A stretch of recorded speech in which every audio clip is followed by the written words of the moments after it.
নমস্কার। এই মুহূর্তে দেখছেন আজকের বিশেষ সংবাদ। চলুন দেরি না করে দেখে নেই আজকের গুরুত্বপূর্ণ খবরগুলির শিরোনাম। শুরুতেই চোখ রাখা যাক রাজনীতির খবরে। দীঘায় শুভেন্দু অধিকারীর পদযাত্রার অনুমতি দিল কলকাতা হাইকোর্ট, সেই খবর থাকছে। এর পাশাপাশি শুভেন্দু অধিকারীর কোচবিহার পদযাত্রাকে কেন্দ্র করে তৃণমূলের পাল্টা কর্মসূচির খবরও আমরা তুলে ধরব। এরপর থাকছে তৃণমূলের অন্দরের কিছু খবর।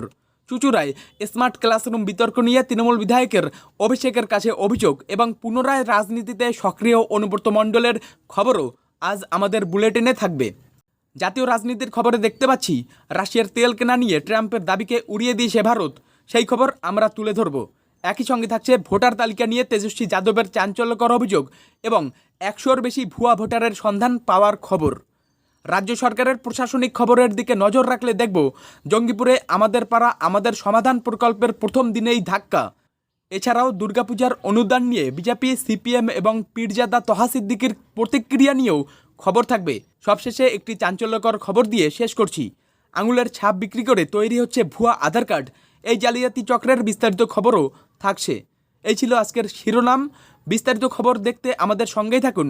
এবার দেখে নেওয়া যাক বিস্তারিত খবর। অধিকারীর পদযাত্রায় অনুমতি দিল কলকাতা হাইকোর্ট। রোহিঙ্গা ইস্যুতে রাজ্যের বিরোধী দলনেতা শুভেন্দু অধিকারীর দীঘায় মিছিল করার অনুমতি দিল কলকাতা হাইকোর্ট। এই মিছিলের জন্য প্রশাসনের অনুমতি না পাওয়ায় তিনি আদালতের দ্বারস্থ হয়েছিলেন। বিচারপতি তীর্থঙ্কর ঘোষের এজলাসে এই মামলার শুনানি হয় এবং আদালত শুভেন্দু অধিকারীর আবেদন মঞ্জুর করে। তবে এই অনুমতির সঙ্গে কিছু শর্ত জুড়ে দেওয়া হয়েছে। হাইকোর্টের নির্দেশ অনুযায়ী মিছিলে অংশগ্রহণকারীর সংখ্যা সর্বাধিক 2000 হতে পারবে এবং মিছিলের সময় সন্ধ্যা 7:30 থেকে রাত 9:30 মধ্যে সীমাবদ্ধ থাকবে। এই মিছিলটি রাজ্য সরকারের বিরুদ্ধে রোহিঙ্গা অনুপ্রবেশ নিয়ে আওয়াজ তোলার জন্য করা হচ্ছে। শুভেন্দু অধিকারী অভিযোগ করেছেন যে রাজ্য সরকার অবৈধ রোহিঙ্গাদের আশ্রয় দিচ্ছে, যা রাজ্যের আইন শৃঙ্খলার জন্য বিপজ্জনক। আঙুলের ছাপ বিক্রি করে তৈরি হচ্ছে ভুয়া আধার কার্ড, গ্রেপ্তার এক। আধার কার্ড তৈরির একটি বিশাল জালিয়াতি চক্রের খোঁজ মিলেছে, যেখানে আসল আঙুলের ছাপ বিক্রি করে ভুয়া আধার কার্ড তৈরি করা হচ্ছিল। উত্তর দিনাজপুরের একটি পোস্ট অফিসে এই প্রতারণা ধরা পড়ার পর এক চুক্তিভিত্তিক কর্মীকে গ্রেপ্তার করা হয়েছে।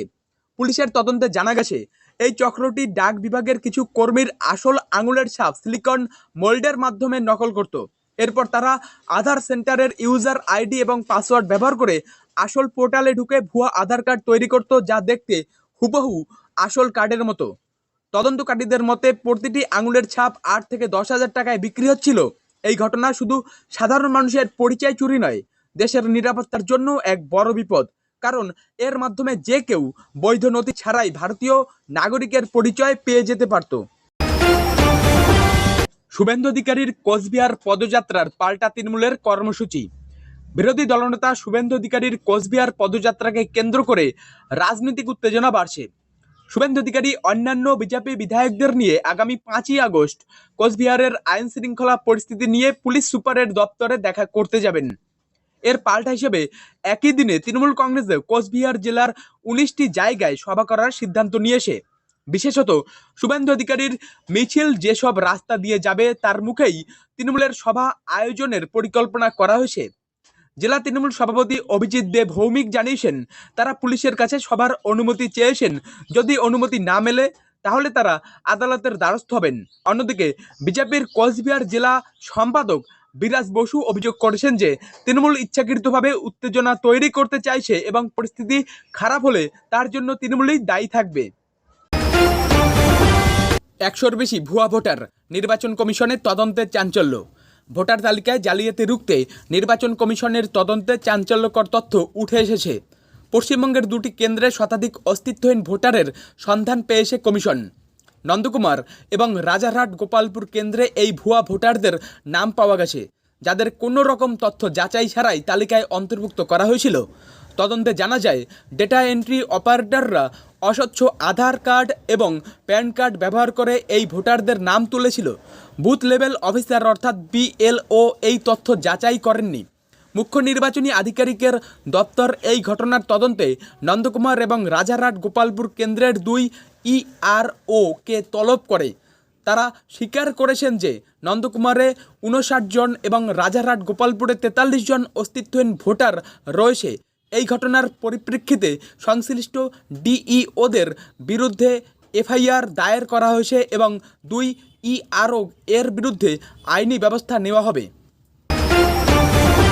আমাদের পাড়া আমাদের সমাধান প্রকল্পে ধাক্কা, জঙ্গিপুরে প্রথম দিনেই ফাঁকা ক্যাম্প। রাজ্য সরকারের নতুন প্রকল্প আমাদের পাড়া আমাদের সমাধান শুরুতেই ধাক্কা খেল। মুখ্যমন্ত্রী মমতা বন্দ্যোপাধ্যায়ের এই স্বপ্নের প্রকল্পটির প্রথম দিনেই মুর্শিদাবাদের জঙ্গিপুরে লোক সমাগম প্রায় ছিলই না বললেই চলে। 2 আগস্ট থেকে শুরু হওয়া এই প্রকল্পে প্রতিটি বুথ এলাকায় মানুষের সমস্যা সমাধানের জন্য ক্যাম্প খোলা হয়েছিল, কিন্তু জঙ্গিপুরে প্রচার সত্ত্বেও মানুষ তেমন সাড়া দেয়নি। এমনকি ক্যাম্পের দায়িত্বে থাকা কর্মকর্তাদের দীর্ঘক্ষণ অপেক্ষা করতে হয়েছে। অবশেষে জঙ্গিপুরের মহকুমা শাসক অর্থাৎ এসডিও নিজে বাড়ি বাড়ি গিয়ে মানুষকে শিবিরে আসার জন্য আমন্ত্রণ জানাতে বাধ্য হন। স্থানীয় জনপ্রতিনিধি, পুরসভার কর্মী এবং প্রশাসনিক কর্মকর্তারা উপস্থিত থাকলেও সাধারণ মানুষের এমন কম উপস্থিতি রাজ্য সরকারের মধ্যে এই প্রকল্পের সাফল্য নিয়ে উদ্বেগ তৈরি করেছে। ফের রাজনীতিতে সক্রিয় অনুব্রত মণ্ডল। আমাদের পাড়া আমাদের সমাধান কর্মসূচিতে দেখা গেল তাকে। গরু পাচার মামলায় নাম জড়ানোর পর অনেকদিন ধরেই অনুব্রত মণ্ডল রাজনীতি থেকে কিছুটা দূরে ছিলেন, কিন্তু মুখ্যমন্ত্রী মমতা বন্দ্যোপাধ্যায় তাকে বীরভূম জেলা তৃণমূলের কোর কমিটির আহ্বায়ক করার পর তিনি আবার রাজনীতিতে সক্রিয় হয়ে উঠেছেন। সম্প্রতি বোলপুরে রাজ্য সরকারের নতুন কর্মসূচি আমাদের পাড়া আমাদের সমাধানে একটি শিবিরে তাকে অংশ নিতে দেখা যায়। এই প্রকল্পের উদ্দেশ্য হলো স্থানীয় মানুষের ছোট ছোট সমস্যার দ্রুত সমাধান করা। অনুব্রত মণ্ডল সেখানে সাধারণ মানুষের অভাব অভিযোগ শোনেন এবং দ্রুত ব্যবস্থা নেওয়ার আশ্বাস দেন। দীর্ঘদিন ধরে বীরভূমের জেলা সভাপতি পদে থাকার পর তাকে পদ থেকে সরানো হয়েছিল, কিন্তু মুখ্যমন্ত্রীর সঙ্গে একটি বৈঠকের পর পরিস্থিতি পাল্টে যায় এবং তাকে কোর কমিটির আহ্বায়কের দায়িত্ব দেওয়া হয়। এরপর থেকেই তিনি আবার বীরভূমের রাজনৈতিক অঙ্গনে দৃশ্যমান হচ্ছেন। পূজার অনুদান বন্ধে কলকাতা হাইকোর্টে আইনি পদক্ষেপের হুঁশিয়ারি বিজেপি ও সিপিএমের। রাজ্য সরকারের দুর্গাপূজা কমিটিগুলিকে অনুদান দেওয়ার সিদ্ধান্তের বিরুদ্ধে রাজনৈতিক মহলে বিতর্ক তুঙ্গে। সরকার এবার প্রতিটি পুজো কমিটিকে 1,10,000 টাকা অনুদান দেওয়ার ঘোষণা করেছে, যার বিরুদ্ধে আইনি লড়াইয়ের হুঁশিয়ারি দিয়েছে সিপিএম এবং বিজেপি। সিপিএম সাংসদ ও আইনজীবী বিকাশ রঞ্জন ভট্টাচার্য এই অনুদানকে অসাংবিধানিক এবং ভোটের রাজনীতি বলে উল্লেখ করে আইনি পদক্ষেপ নেওয়ার কথা বলেছেন। অন্যদিকে বিজেপির পক্ষ থেকেও এই অনুদানের বিরোধিতা করা হয়েছে এবং বিষয়টি আদালতের দৃষ্টি আকর্ষণ করা হয়েছে। যদিও 2018 সাল থেকে এই অনুদান চালু থাকলেও হাইকোর্ট এখনও পর্যন্ত রাজ্য সরকারকে তা বন্ধ করার কোনো নির্দেশ দেয়নি। রাজ্য সরকার বলছে এই অনুদান রাজ্যের অর্থনীতিকে চাঙ্গা করে এবং কর্মসংস্থান তৈরি করে। এই ইস্যুতে সরকার এবং বিরোধী পক্ষের মধ্যে রাজনৈতিক ও আইনি চাপানোতর চলতে থাকবে বলে মনে করা হচ্ছে। পুজোর অনুদান নিয়ে মুখ খুললেন পীরজাদা তহা সিদ্দিকী। ক্ষোভ প্রকাশ মুখ্যমন্ত্রীর উপর। রাজ্য সরকারের দুর্গাপূজা কমিটিগুলোকে অনুদান দেওয়ার সিদ্ধান্ত নিয়ে এবার মুখ খুললেন ফুরফুরা শরীফের পীরজাদা তহা সিদ্দিকী। তিনি মুখ্যমন্ত্রীর এই সিদ্ধান্তে খুশি নন বলে জানিয়েছেন।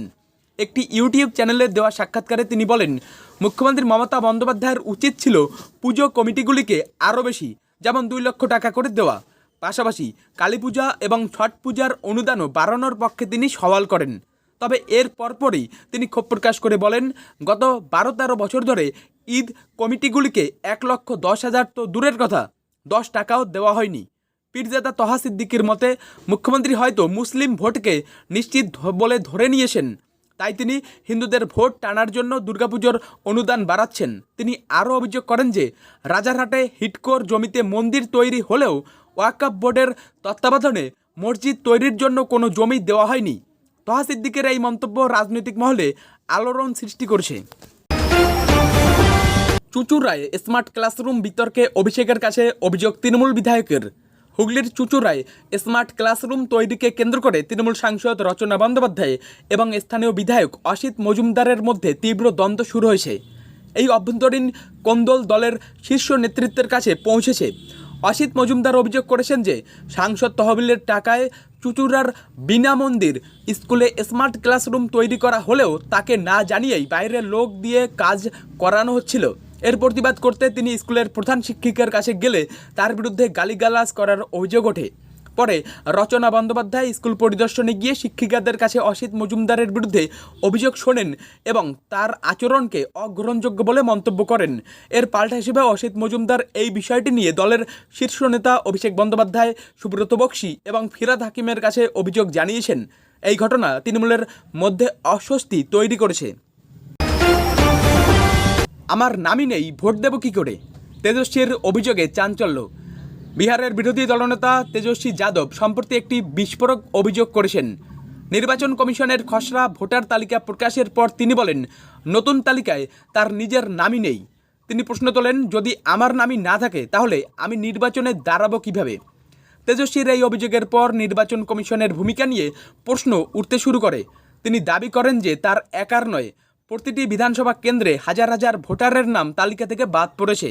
এই অভিযোগের প্রতিক্রিয়ায় নির্বাচন কমিশন তেজস্বীর দাবিকে অস্বীকার করে একটি তালিকা প্রকাশ করে। সেই তালিকায় তেজস্বী যাদবের নাম, সিরিয়াল নম্বর এবং এপিক নম্বর স্পষ্টভাবে উল্লেখ করা হয়েছে। নির্বাচন কমিশন জানায়, সম্ভবত তেজস্বী পুরনো এপিক নম্বর ব্যবহার করে তথ্য খুঁজছিলেন, তাই তিনি তার নাম খুঁজে পাননি। এটিকে একটি ভুল বোঝাবুঝি বলেও অভিহিত করা হয়েছে। রাশিয়ার তেল কেনা নিয়ে ট্রাম্পের দাবিকে উড়িয়ে দিল ভারত। মার্কিন প্রেসিডেন্ট ডোনাল্ড ট্রাম্প সম্প্রতি এক বিস্ফোরক দাবি করেছেন। তিনি বলেছেন যে ভারত নাকি রাশিয়ার কাছ থেকে আর তেল কিনবে না এবং এই পদক্ষেপকে তিনি ভালো বলে অভিহিত করেছেন। তবে ভারতের পক্ষ থেকে ট্রাম্পের এই দাবি সম্পূর্ণ অস্বীকার করা হয়েছে। বিভিন্ন সংবাদ মাধ্যম থেকে প্রাপ্ত তথ্য যাচাই করে দেখা গেছে, ভারত সরকারের একাধিক সূত্র এই দাবি উড়িয়ে দিয়ে জানিয়েছে যে রাশিয়ার সঙ্গে ভারতের দ্বিপাক্ষিক সম্পর্ক দীর্ঘদিনের এবং দেশ নিজের জাতীয় স্বার্থের কথা মাথায় রেখেই তেল কেনা সংক্রান্ত সিদ্ধান্ত নেয়। বিদেশ মন্ত্রকের মুখপাত্র রণধীর জয়সওয়াল জানিয়েছেন যে বাজারের পরিস্থিতি এবং আন্তর্জাতিক সুযোগ সুবিধার ওপর ভিত্তি করেই ভারতের জ্বালানি সংক্রান্ত সিদ্ধান্ত নেওয়া হয় এবং তৃতীয় কোনো দেশের দৃষ্টিভঙ্গির কারণে এই সিদ্ধান্তে কোনো পরিবর্তন আসবে না। যদিও কিছু প্রতিবেদনে বলা হয়েছে যে রাশিয়ার তেল কেনা এখন আর আগের মতো লাভজনক নয়, তবুও সরকারি সূত্রের মতে ভারত এখনও রাশিয়া থেকে তেল কেনা অব্যাহত রেখেছে। এর পাশাপাশি ট্রাম্প ভারতের উপর 25% শুল্ক আরোপের ঘোষণা করলেও রাশিয়া থেকে তেল কেনার জন্য কোনো নির্দিষ্ট জরিমানার কথা এখনও বলেননি।